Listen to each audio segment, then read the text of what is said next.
Për ftesë se kontaktoi e kërkes mori mbrapsht. Mesazhi i kryeministrit Albin Kurti drejt për kryetarin e Partisë Demokratike Bedri Hamzën nuk i vuri këta përballë për ta diskutuar punën e presidentit.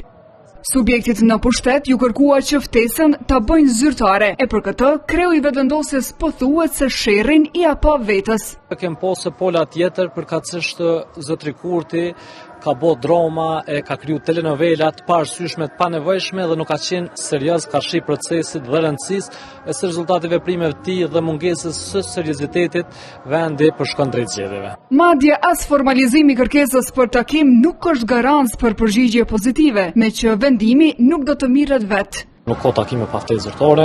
Ftesa zyrtare do të trajtohet brenda organeve të Partisë Demokratike dhe mandej do të jemi transparent me qëndrimet dhe përgjigjen që do të japim asaj ftese.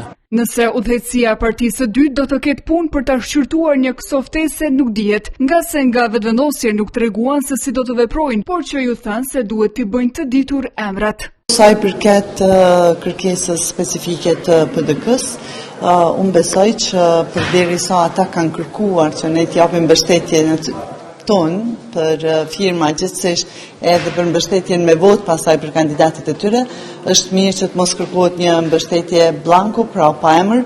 Pos jo serioze për subjektin që nuk kuftua hiq në bisedime, veprimet e partisë në pushtet kanë një synim.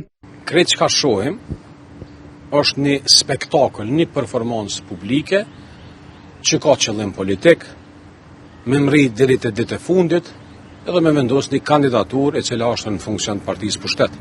Dhe insoni presidentit mu kthy në një nëndeg lëvizjes vendosje. Një ditë më parë Kurti u takua me kreun e Lidhjes Demokratike të Kosovës, Lumir Abdigjikun, por këto bisedime nuk rezultuan me marrëveshje për kryetar shteti, për çka kanë kohë deri më 28 prill.